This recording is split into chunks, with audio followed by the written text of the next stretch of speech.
नमस्कार दोस्तों, स्वागत है आप सबका 70वीं बीपीएससी के घटना चक्र के इस सीरीज़ में। दोस्तों, आज गवर्नमेंट ने नोटिफिकेशन जारी कर दिया है, तो जितना जल्दी हो सके हमें पूरे सब्जेक्ट को घटना चक्र से कंप्लीट करना है। मैंने इस सीरीज़ को प्राचीन भारत के इतिहास से शुरू किया था और ये उसका पार्ट 2 है। पार्ट 1 हमने डिस्कस कर लिया है। मैंने पिछले वीडियो में आपको 2020 का एक क्वेश्चन दिया था कि आप मुझे उसके कमेंट बॉक्स में आंसर बताना। वो क्वेश्चन ये था कि निम्न में से किस भारतीय दर्शन ने परमाणु सिद्धांत का प्रतिपादन किया। तो उसका आंसर था वैशेषिक। वैशेषिक दर्शन के अनुसार जो है सृष्टि का निर्माण अणु से हुआ है और महर्षि कणाद जो थे इस दर्शन के प्रवर्तक थे। आप उस वीडियो का और आज के वीडियो का भी पीडीएफ डाउनलोड कर लीजिएगा। डिस्क्रिप्शन में टेलीग्राम का लिंक दिया हुआ है, वहां से डाउनलोड करके। ठीक है, चलिए आज शुरू करते हैं अपना वीडियो और पहला क्वेश्चन देखते हैं। प्राचीन भारत का इतिहास हम देख रहे हैं, तो क्वेश्चन है हमारा कि महात्मा बुद्ध ने अपना पहला धर्म चक्र परिवर्तन किस स्थान पर दिया था। ऑप्शन ए लुम्बिनी में, बी सारनाथ में, सी पाटलिपुत्रा में और डी वैशाली में। दोस्तों, आज से हम कोशिश करेंगे कि ज़्यादा से ज़्यादा क्वेश्चन कवर अप करें ताकि हमारा सिलेबस जो है एग्ज़ाम से पहले ख़त्म हो जाए। ठीक है, नवंबर लास्ट में एग्ज़ाम होने की उम्मीद की जा सकती है। तो अभी हमारे पास मैक्सिमम 60 डेज़ हैं, बहुत हैं, हम कर लेंगे। ठीक है, तो इसका आंसर हो जाएगा ए नहीं, बी में है सारनाथ। तो सारनाथ में जो है महात्मा बुद्ध ने अपना पहला धर्म चक्र प्रवर्तन दिया था। धर्म चक्र प्रवर्तन का मतलब हुआ पहला उपदेश। ठीक है, पहला उपदेश जो बुद्ध का था उसे धर्म चक्र प्रवर्तन कहा जाता है। ठीक है, चलिए इसका एक्सप्लेनेशन देखते हैं हम। इसका एक्सप्लेनेशन कहता है कि 6 वर्षों की साधना के पश्चात 35 वर्ष की अवस्था में, ये सारे फैक्ट्स आप याद रखिएगा, वैशाख पूर्णिमा की रात्रि को एक पीपल के वृक्ष के नीचे गौतम बुद्ध को ज्ञान प्राप्त हुआ। ज्ञान प्राप्ति के बाद ही वे बुद्ध कहलाए। ठीक है, ज्ञान प्राप्ति के पश्चात गौतम बुद्ध ने अपने मत का प्रचार प्रारंभ किया और उरुबेला से वे सबसे पहले ऋषिपत्तनम, जो वर्तमान में सारनाथ कहलाता है, वो वहाँ पर गए और यहाँ उन्होंने 5 ब्राह्मण सन्यासियों को अपना पहला उपदेश दिया। इस प्रथम उपदेश को ही धर्म चक्र प्रवर्तन कहा जाता है। ठीक है, यह जो उपदेश था वो था कि दुख का कारण है, दुख का अंत उनके समाधान से संबंधित था। ये 4 आर्य सत्य भी कहा जाता है। ठीक है, ये 4 आर्य सत्य जो होता है, जैसे पहला होता है दुख है, दुख का कारण है। तीसरा दुख निरोधी होता है, यानी कि दुख का अंत होता है। और चौथा होता है दुख निरोधी गामिनी प्रतिपदा, यानी कि दुख दूर करने का तरीका भी होता है। ठीक है, चलिए नेक्स्ट क्वेश्चन की तरफ बढ़ते हैं। नेक्स्ट क्वेश्चन जो है वो कहता है कि महात्मा बुद्ध का महापरिनिर्वाण कहाँ हुआ। ये क्वेश्चन जो 2 बार पूछा है, एक तो पहला 2005 में पूछा है 47वीं बीपीएससी में, और दूसरा जो है 2011 में पूछा है। 3 बार इनफैक्ट 53rd और 55th बीपीएससी में भी ये क्वेश्चन पूछ चुका है। तो ये बहुत कॉमन क्वेश्चन है, आप सबको पता होगा। महापरिनिर्वाण, उनकी मृत्यु को जो है वो महापरिनिर्वाण कहा जाता है और इनकी मृत्यु कुशीनगर में हुई थी। ठीक है, चलिए एक्सप्लेनेशन देखते हैं।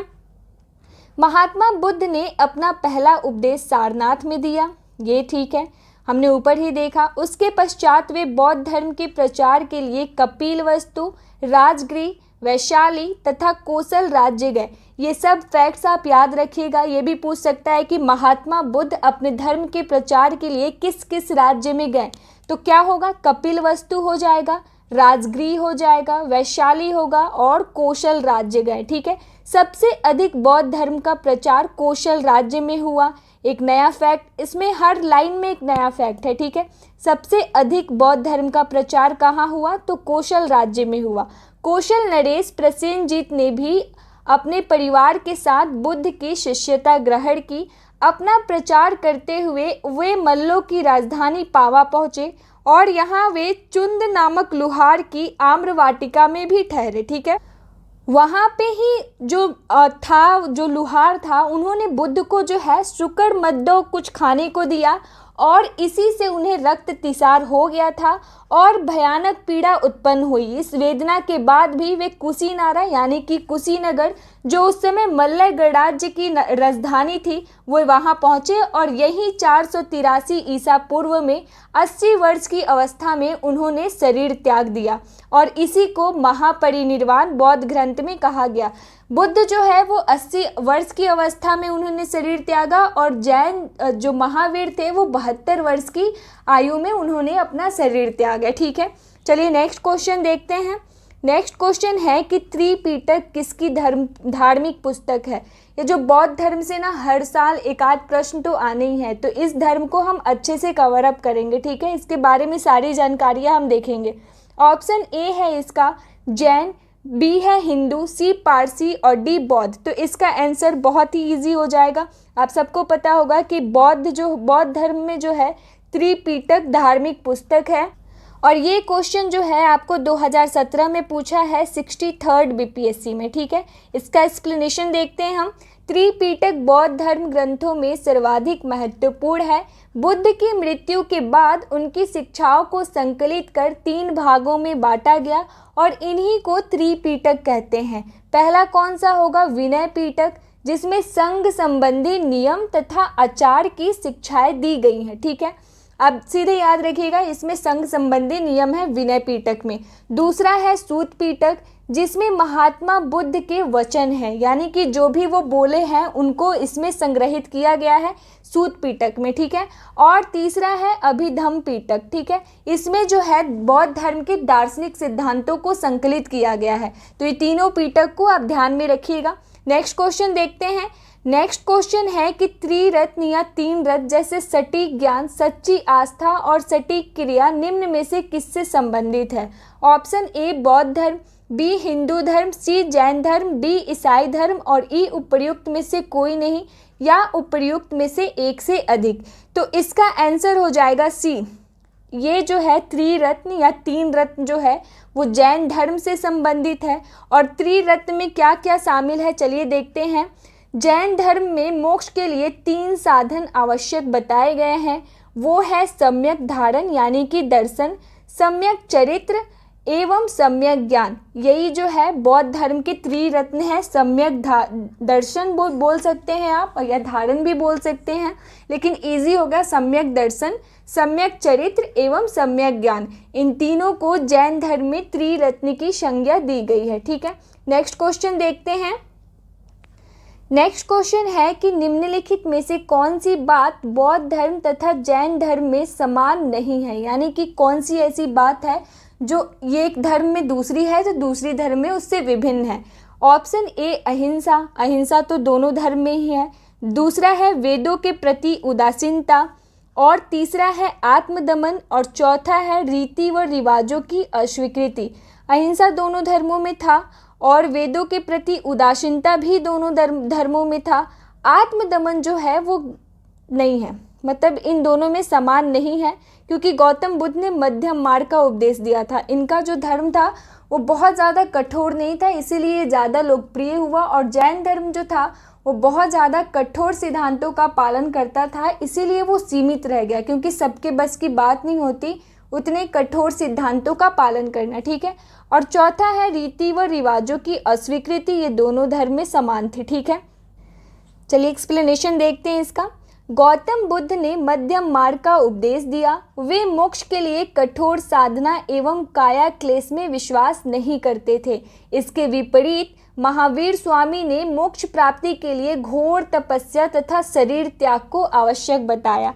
तो यही जो डिफरेंस था इन दोनों धर्मों में था। बाकी 3 चीज़ें जो ऊपर हमने देखा उसको भी याद रखिएगा कि समानता थी, अहिंसा दोनों धर्मों में विद्यमान है, वेदों के प्रति जो है दोनों धर्म उदासीन है और रीति व रिवाजों की अस्वीकृति दोनों ही धर्मों में विद्यमान है। ठीक है, नेक्स्ट क्वेश्चन देखते हैं।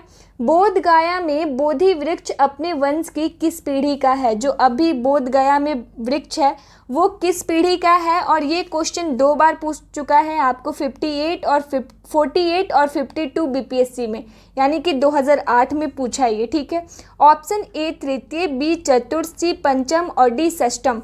तो इसका आंसर हो जाएगा सी। बोध गया में जो बोधि वृक्ष है वो अपने वंश की पंचम पीढ़ी का है। ठीक है, इसका एक्सप्लेनेशन देखते हैं। एक्सप्लेनेशन कहता है कि महाबोधि मंदिर स्थित वर्तमान बोधि वृक्ष वह नहीं है जिसके नीचे बैठकर महात्मा बुद्ध ने ज्ञान प्राप्त किया था। यानी कि वो जो वृक्ष था उसका मूल जो वृक्ष था वो 7वीं शताब्दी में सम्राट शशांक ने नष्ट कर दिया था, क्योंकि सम्राट शशांक जो है वो शैव धर्म को मानता था। इसी वजह से वो बौद्ध धर्म से काफ़ी घृणा करता था और वो 7वीं शताब्दी में जो ओरिजिनल वृक्ष था उसको काट दिया।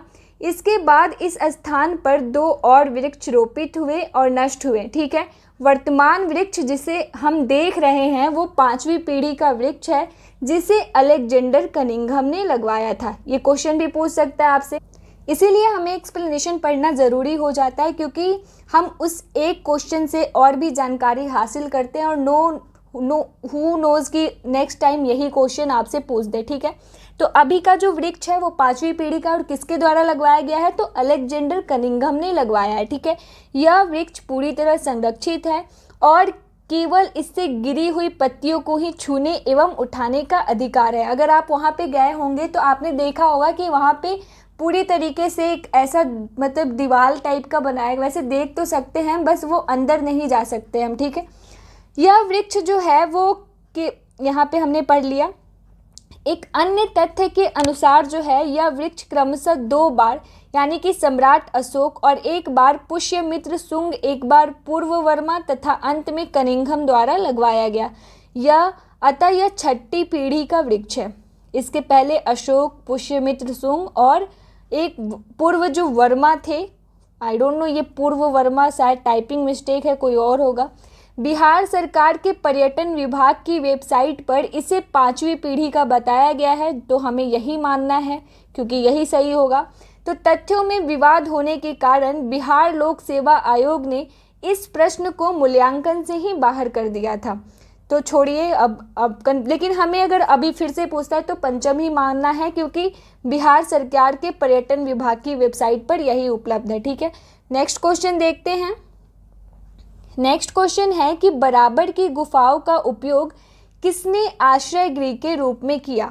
ऑप्शन ए आजीविकों ने, बी थारुओं ने, सी जैनों ने और डी तांत्रिकों ने। तो इसका आंसर हो जाएगा ए। आजीवक संप्रदाय के जो लोग थे वो बराबर की गुफाओं का उपयोग अपने आश्रय गृह के रूप में किए थे। ठीक है, चलिए एक्सप्लेनेशन देखते हैं इसका। एक्सप्लेनेशन है कि मौर्य युग में पर्वत गुफाओं को काटकर निवास स्थान बनाने की कला का पूर्ण विकास हुआ। अशोक तथा उसके पौत्र दशरथ के समय में बराबर तथा नागा अर्जुनी पहाड़ियों को काटकर आजीविकों के लिए आवास बनाए गए थे। अशोक के समय बराबर पहाड़ी की गुफाओं में सुदामा की गुफा तथा कर्ण चौपर नामक गुफा सर्वप्रसिद्ध है। तो अगर पूछेगा कि सुदामा की गुफा और कर्ण चौपर नामक गुफा किस पहाड़ी में सर्वप्रसिद्ध है, तो उसका आंसर होगा बराबर पहाड़ी की गुफाओं में। ठीक है, नेक्स्ट क्वेश्चन देखते हैं। नेक्स्ट क्वेश्चन है कि आजीवक संप्रदाय के संस्थापक कौन थे। ऑप्शन ए आनंद, बी राहुलोभद्र और सी मक्खली गोसाल और डी उपाली। तो इसका आंसर हो जाएगा सी। मक्खली गोसाल जो थे वो आजीवक संप्रदाय के संस्थापक थे। ठीक है, मक्खली गोसाल प्रारंभ में महावीर के शिष्य थे। प्रारंभ में किसके शिष्य थे, महावीर के शिष्य थे, किंतु बाद में मतभेद के चलते इन्होंने महावीर की शिष्यता त्याग कर आजीवक नामक स्वतंत्र संप्रदाय की स्थापना की। इनका मत नियतिवाद कहा जाता है। आजीवक संप्रदाय के संस्थापक मक्खली गोसाल का मत जो है वो नियतिवाद कहा जाता है, जिसके अनुसार संसार की प्रत्येक वस्तु भाग्य द्वारा पूर्व नियंत्रित एवं संचालित होती है। यानी कि जो कुछ भी होता है संसार में वो पहले से ही निर्धारित होता है, उसमें मनुष्य का कोई योगदान नहीं होता है। ठीक है, नेक्स्ट क्वेश्चन देखते हैं। नेक्स्ट क्वेश्चन है कि पाटलिपुत्र के संस्थापक थे। Option A Udayan, B Ashok, C Bimbisar और डी महापद्म नंद। ये क्वेश्चन 2008 में पूछा था। ये भी रिपीटेड क्वेश्चन 48 और 52 बीपीएससी में पूछ चुका है 2 बार। तो इसके आंसर हो जाएंगे ए उदयन जो है पाटलिपुत्र के संस्थापक थे। एक्सप्लेनेशन कहता है कि पाटलिपुत्र की स्थापना जो है वे अजातशत्रु के उत्तराधिकारी यानी कि उदयन अजातशत्रु के पुत्र थे। उन्होंने गंगा और सोन नदी के संगम पर एक किला बनाकर की थी। ठीक है, इसने मगध साम्राज्य की राजधानी राजगृह से पाटलिपुत्रा स्थानांतरित करी थी और यह नगर शिशुनाग वंश, नंद वंश और मौर्य वंश की भी राजधानी रही है। यानी कि पाटलिपुत्रा शिशुनाग वंश, नंद वंश और मौर्य वंश और साथ साथ ये जो उदयन थे बृहदत्त वंश से थे वो, उसकी भी राजधानी रही। ठीक है, नेक्स्ट क्वेश्चन देखते हैं। नेक्स्ट क्वेश्चन है कि किस शासक द्वारा सर्वप्रथम पाटलिपुत्र का राजधानी के रूप में चयन किया गया। क्वेश्चन को एक अलग तरीके से बस पूछ दिया है, बाकी आपका सेम क्वेश्चन है जो ऊपर था। ठीक है, तो इसका सेम आंसर हो जाएगा उदयन के द्वारा जो है सर्वप्रथम पाटलिपुत्र को राजधानी के रूप में चयन किया गया था। यानी कि राजगीर से राजधानी को पाटलिपुत्र स्थानांतरित उदयन के द्वारा ही किया गया था। ठीक है, इसका एक्सप्लेनेशन हर्यक वंशीय शासक, सॉरी वो ऊपर मैंने बृहदत्त वंश बोल दिया था। ये हर्यक वंश शासक उदयन या उदयभद्र के शासनकाल की सर्वप्रमुख घटना गंगा एवं सोन नदियों के संगम पर पाटलिपुत्र नगर की स्थापना है। उन्होंने राजगृह से इसी नव स्थापित नगर में अपनी राजधानी स्थानांतरित करी थी। ठीक है, नेक्स्ट क्वेश्चन देखते हैं। नेक्स्ट क्वेश्चन है कि निम्नलिखित में से किस राजा ने पाटलिपुत्र को बसाया था। फिर से वही क्वेश्चन, देख रहे हैं कितनी बार रिपीटेशन हो रही है एक ही क्वेश्चन की, तो हम इसको एक्सप्लेन नहीं करेंगे। वही इसका आंसर होगा, उदयन ने पाटलिपुत्र को बसाया था। सेम, चलिए नेक्स्ट क्वेश्चन देखते हैं।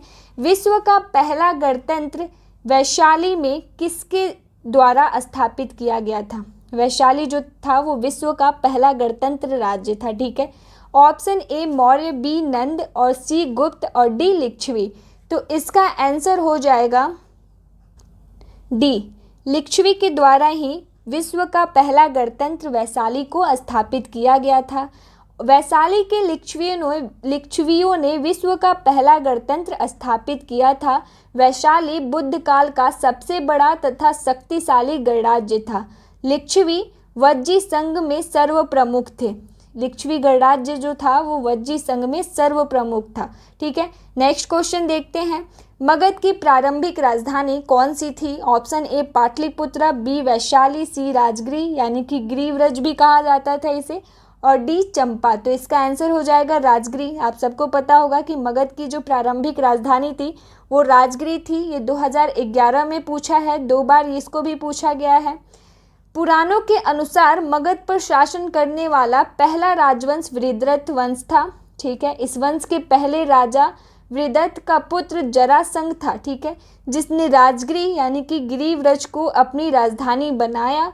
बौद्ध ग्रंथों के अनुसार मगध का प्रथम प्रतापी शासक जो हुआ वो बिंबिसार था और यह हर्यक वंश से संबंधित था।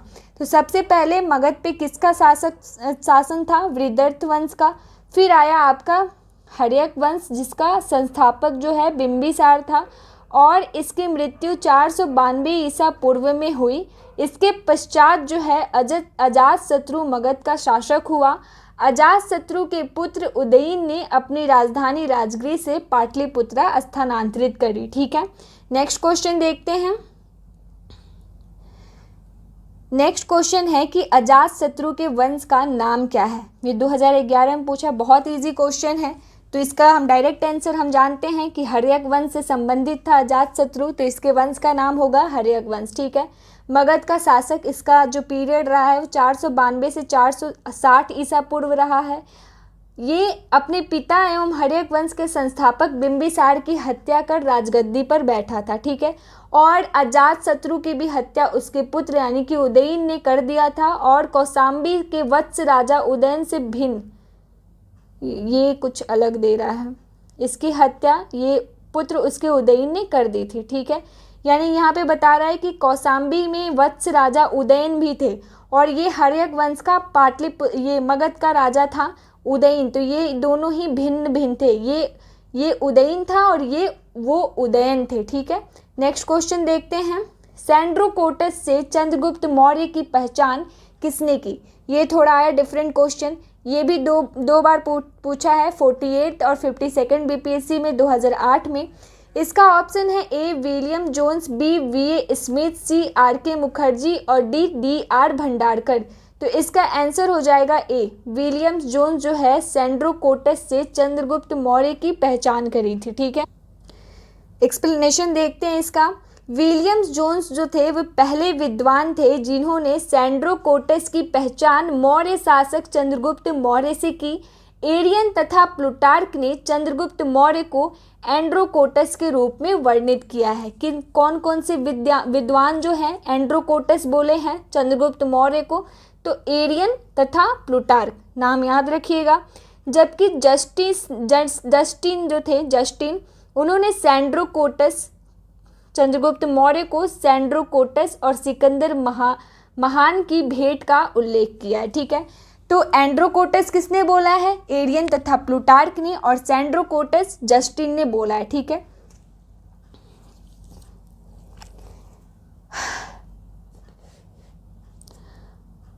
और विलियम्स जोन्स जो थे वो पहले ऐसे विद्वान थे जिन्होंने सैंड्रोकोटस की पहचान जो है चंद्रगुप्त मौर्य से करी थी। ठीक है, चलिए एक्सप्लेनेशन देखते हैं इसका। हमने एक्सप्लेनेशन तो देख लिया, सॉरी। नेक्स्ट क्वेश्चन देखते हैं। ब्राह्मी लिपि का सर्वप्रथम किसने पढ़ा था? Option A Cunningham, B H Dani, C व्यूलर और डी जेम्स प्रिंसेप। तो इसका आंसर हो जाएगा डी जेम्स प्रिंसेप ने ब्राह्मी लिपि को सर्वप्रथम पढ़ा था।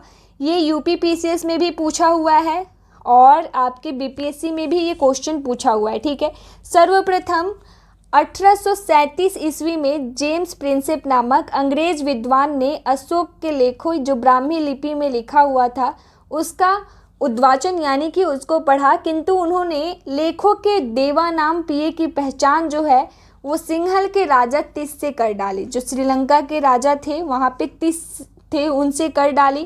कालांतर में यह तथ्य प्रकाश में आया कि सिंहली अनुश्रुतियों, दीपवंश तथा महावंश में यह उपाधि अशोक के लिए प्रयुक्त की गई है। अंततः वर्ष 1915 में मॉस्की जो कर्नाटक में स्थित है उससे प्राप्त लेख में अशोक नाम भी पढ़ लिया गया। ठीक है, चलिए नेक्स्ट क्वेश्चन देखते हैं।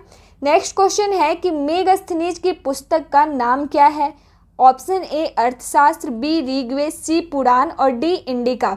तो बहुत ही इजी क्वेश्चन है ये, इंडिका है। इतना इजी तो अब नहीं पूछेगा, खैर पीवाईक्यू है तो हमें देखना है। चंद्रगुप्त मौर्य सिकंदर का समकालीन शासक था। ये पूछ सकता है कि सिकंदर का समकालीन शासक कौन था? तो चंद्रगुप्त मौर्य था। सिकंदर के समकालीन विदेशी लेखक निरियाकस, आनेसिक्रियस, अरिस्टोबुलस तथा मेगस्थनीज थे। ठीक है, जिनके विवरण चंद्रगुप्त मौर्य के विषय में सूचनाएं देते हैं। विदेशी लेखकों में मेगस्थनीज का नाम सर्वाधिक महत्वपूर्ण है, जिसकी पुस्तक इंडिका मौर्य इतिहास का प्रमुख स्रोत है। ठीक है, नेक्स्ट क्वेश्चन देखते हैं। इंडिका का लेखक कौन है? हमने ऊपर ही देखा मेगस्थनीज है इंडिका का लेखक, और वही है मेगस्थनीज की पुस्तक इंडिका में जो है पाटलिपुत्र के नगर प्रशासन का वर्णन मिलता है।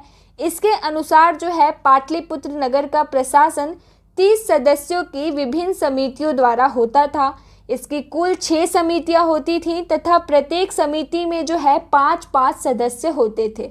समिति का कार्य बिक्री कर वसूल करना था। विक्रय कर मूल्य का 10वें भाग के रूप में वसूल किया जाता था।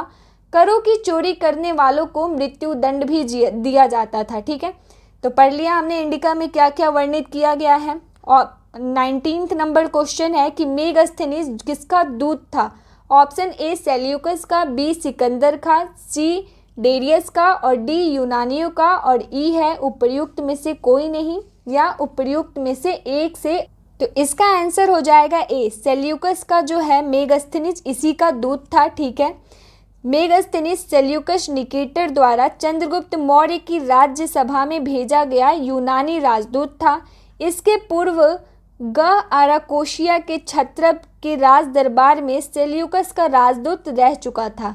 मेगास्थनीज ने काफ़ी समय तक मौर्य दरबार में निवास किया और भारत में उसने जो कुछ भी देखा सुना उसे उसने इंडिका नामक अपने ग्रंथ में लिपिबद्ध कर दिया। ठीक, यहाँ पे ये गलत टाइपिंग हो गया है, अराकोशिया सही होगा, अराकोसिया के क्षत्रप के राज दरबार में, यहाँ पे ग लिखा गया था वह का। ठीक है, नेक्स्ट क्वेश्चन है कि अंतिम मौर्य सम्राट कौन था। अंतिम मौर्य सम्राट कौन था? ऑप्शन ए जालौक, बी अवंतीवर्मा, सी नंदीवर्धन और डी बृहदर्थ।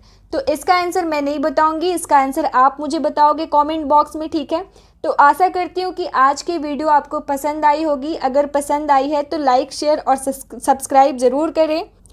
तो एग्ज़ाम काफ़ी नज़दीक है, तो जल्दी से आप अपने दोस्तों को शेयर करें और जितना जल्दी हो सके आप इन सबको रिवाइज़ करते चले। ठीक है, तो मिलती हूँ मैं आपसे नेक्स्ट वीडियो में, तब तक के लिए धन्यवाद।